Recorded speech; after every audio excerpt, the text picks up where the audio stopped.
today is Alexander Scanlon, of course, the CEO of Barton Gold, following the publication of the Optimised scoping study and the commencement of the environmental scoping as they advance their gold project in South Australia. Well, Alex, thank you very much for joining us again. How are you doing, first of all? Doing well, Mark. Thank you for having me back quite so soon. Yes, indeed. Well, of course, we did speak only a week or two ago. We went through that staged approach. Of course, stage one, the central Gawler mill, I think it was 20 to 50,000 ounces per annum, and then that leads into stage two, Tonkilia, 150,000 ounces per annum. I know that has changed with the OSS, but we're just talking about this OSS now that's out. It's a very big document. It's pretty dense as well. So I wonder if you can just perhaps walk us through some of the top 3 or 4 highlights that investors should know about. Yeah, well, as you say, the strategy is start with stage 1, self-fund, and go on to stage 2. And the idea with that combination is that you get that sort of 30,000 ounces per annum going like clockwork at stage 1, and then in Tonkilia we add 120,000 ounces. So this is where we get to our 150,000 in total. We have just, as you mentioned, published our optimized scoping study last Monday, the 5th of May. And really what this was an optimization, as it is by name, but a very detailed analysis of trade-offs around comminution circuits, efficiencies, power design. We did additional comminution test work. And in short, we were able to confirm a lot of the efficiencies and savings that we expected to achieve following our initial study. That was done on very conservative bases around the assumptions of ore hardness. We assumed it was very hard.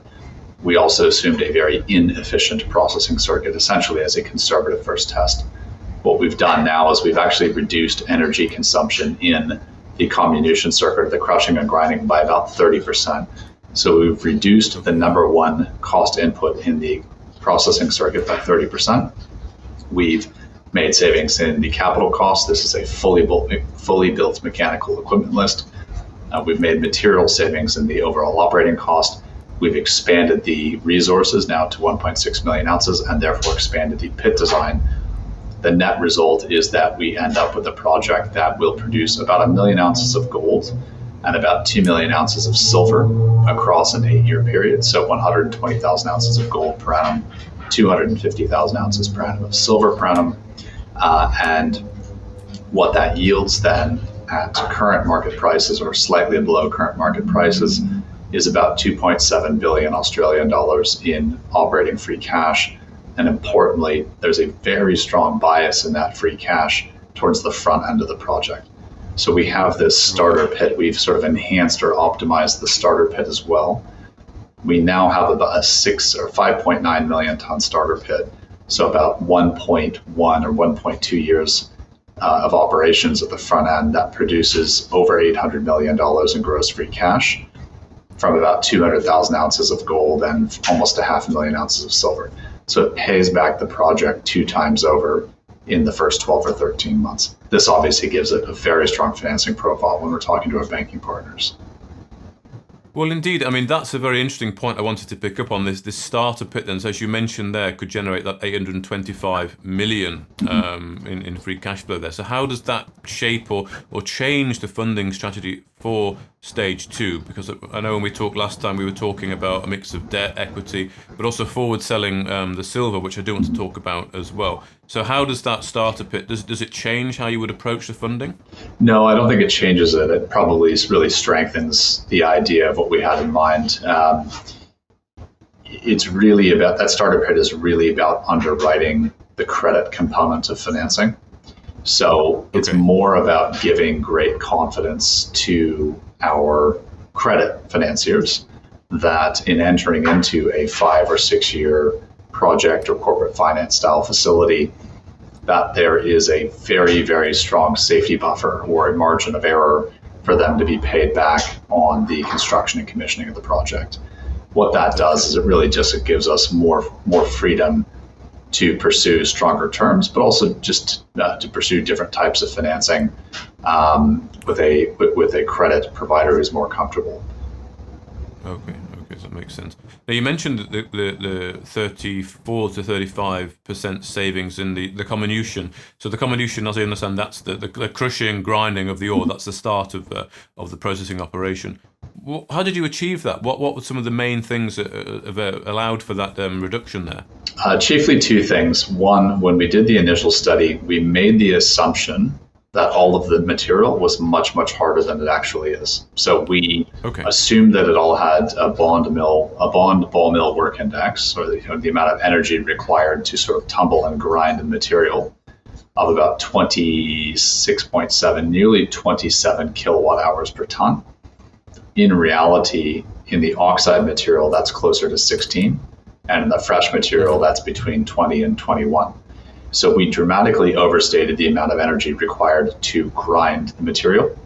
And then we also found, if you will, or tested it with a very inefficient processing circuit to begin with. So we assumed only single stage crushing to 150 millimeters, so to 15 centimeters, and then putting these giant bowling ball sized overly hard rocks into a giant oversized SAG mill, tumbling them to 75 microns.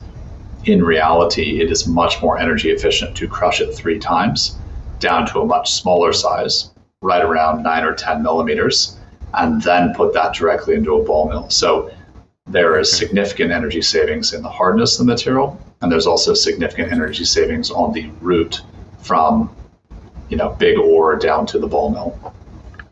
Sure. And I guess having extra crushing machines doesn't really affect in the grand scheme of things, doesn't really affect the capex there.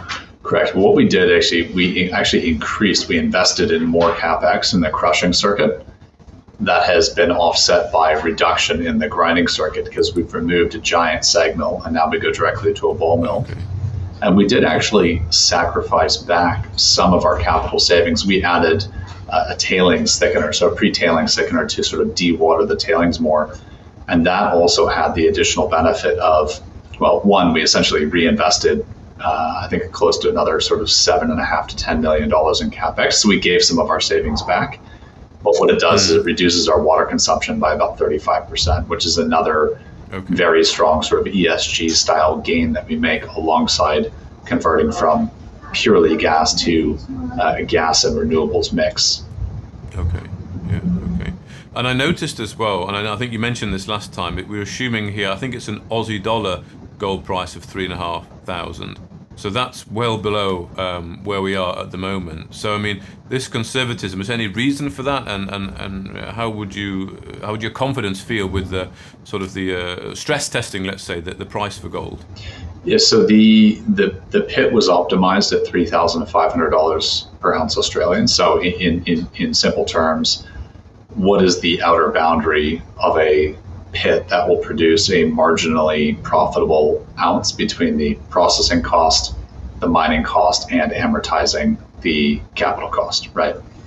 So the current gold price is just north of 5,000 Australian dollars per ounce. Now we've run the economics with our sort of base case, assuming a $4,000 Australian gold price. And then there's a market case assuming a $5,000 Australian gold price, both of which are, again, below the current price. So the idea is there is still design growth available to us inside of that pit. We could say make the pit a 4,000 Australian dollar per ounce pit, so we could increase the size of the pit. As we do that, we'll be going out into more overburden, more waste materials, so the all-in cost will go up. That may be something that we would look at considering doing in the future, but the idea, again, was to keep that degree of conservatism in. We're really modeling the optimized pit to look more like something that converts quickly and easily to a very high confidence reserve as we go through feasibility and engineering. Okay. And on the timeline then, of course, just following that OSS, you also announced that you started the environmental scoping study with ERIAS Group. That's, of course, for the Tonkilia mining lease. So how does this all fit into the timeline transitioning from a producer by 2026, which I know was your ambition? Well, the good thing is we have an existing fully permitted mill and other fully permitted mines. So we can make that transition in 2026 sort of at will, if you will. So thankfully, we aren't reliant upon new environmental approvals for Tonkilia. With Tonkilia, though, your environmental approvals are really your long lead time item. So you have to do 24 months of water studies and 18 months, or 2 autumns and 2 spring seasons, of flora and fauna studies. So getting that environmental process starts, if you will, that sort of 2-year box of time within which you can do all of the other studies, including feasibility, front-end engineering design, if you'd like. You can start preparing your mining lease application. You can start having conversations with your credit and equity financiers, or your trade and financial partners as well. So it's really about getting that going for Tonkilia. Tonkilia, in a manner of speaking, has now come out of theory and has come down into a fairly well-defined development model. And it's just come down and it's gone on this path over here, and now it's moving to commercialization. Now we're bringing stage 1 down in parallel, and that's going to advance. So these will just go side by side now. Right, okay. So you can get into that, you can become a producer effectively by 2026 for that 20 to 50,000 ounces per annum, and the long lead items, the environmental study, are underway now for Tonkilia effectively. That's correct. So it's essentially the expansion project running in parallel with the stage 1 operation restart. And you'll have to go through other stage gates as well with Tonkilia, i.e. DFS and maybe a bankable feasibility as well? Yeah, so your traditional progression will be some type of a preliminary economic analysis or scoping study, depending on which jurisdiction you're in. And then you might go to a pre-feasibility study, and then you might do a definitive feasibility study.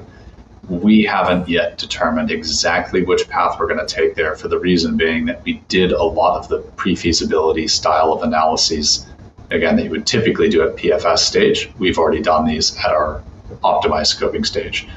So we presented a scoping study in the optimized scoping study, which has already pre-tested and filtered out many of the scenarios that we might have considered in a pre-feasibility study. We did that for a couple of reasons. One, it's a lot cheaper to test these theories in a scoping study than it is in a pre-feasibility study. The number of engineers and amount of modeling and work that has to be done once you're into PFS stages is much, much greater. So we've filtered out a lot of those things. And 2, that then delivers us a very narrower, much more tightly scoped potential set of options to look at in PFS. So PFS is really an option trade-off study. We've already pre-tested many of these options. We've already done the trade-off analyses on several of these around comminution circuits, grind size. So for us, it's going to be now around essentially upgrading the resource to reserves. It's going to be around tightening our geotechnical modeling so we can further optimize the pit design and reduce any wasteful waste, if you take my meaning. And then think about how we can actually, again, when we deliver a pre-feasibility, deliver something that looks much more like a definitive feasibility study that we can go straight into financing conversations with. Because the difference between, in our view, is sort of an investor developer, the difference between a PFS and a DFS should really be signed contracts, as opposed to some great yet to be determined uncertainty. Mm-hmm. And ideally, when would you want to get Tonkilia operating? We're talking 3+ years out at the moment? Yeah, the traditional approvals pathway for environmental work and mining leases is sort of 3 to 4 years. So we'd like to be breaking ground in that sort of 3 to 4 year window. Yeah, that's if we're really able to push it quite quickly. Obviously, we'd gratefully take any opportunity to accelerate these timelines. We're quite comfortable with the model that we've come up with, but at the same time, we have set these projects up over the last 5 years to line up very nicely to sort of go 1, 2. And so to have this nice sort of 2 or 3 or 4 year period of time where we can start stage 1 operations and go sort of 20, 30, 40,000 ounces and then bring on Tonkilia and jump up to 150,000 ounces. That's actually a very attractive pathway, and it makes for a much smoother development, much lower risk. I mean, the implementation risk becomes your key risk. We want to make sure that the resource is conservative, the model is conservative, the process circuit is conservative, The startup plan is conservative. Once you have these things defined, it really becomes about execution. So if you give yourself that nice, simple, staged pathway, it's a lot easier than trying to sort of do too many things all at once. Sure, exactly. I think I remember you saying to me in Zurich that you're thinking, 2, 3, 4, 5, 6 years down the line, you really are getting things going nice and early. It's good to hear that, actually, because those environmental studies can slow things down traditionally in mining companies. Just finally, Alex, so getting to that producer status at that smaller scale at 20 to 50,000 ounces during I think you said by 2026, so we've not got too long left. What are the major milestones to get from where you are now to getting into production there? And also, how does the silver fit in? Because you also had news on silver just out this morning. So I'm wondering how you're going to balance getting into production, what's needed, versus looking at the silver potential as well. So our objective is to start stage 1 operations during calendar year 2026, and we haven't identified exactly when. That's because some of the key steps for that are yet to be delivered, and those key steps essentially are updates on the resources that we're going to use to put through that mill.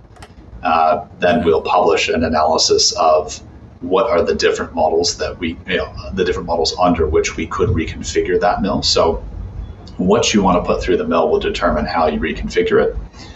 So we'll come out and we'll explain what that reconfiguration or those reconfiguration options could be, how much that will cost, when we might do that, and how much we might aim to produce.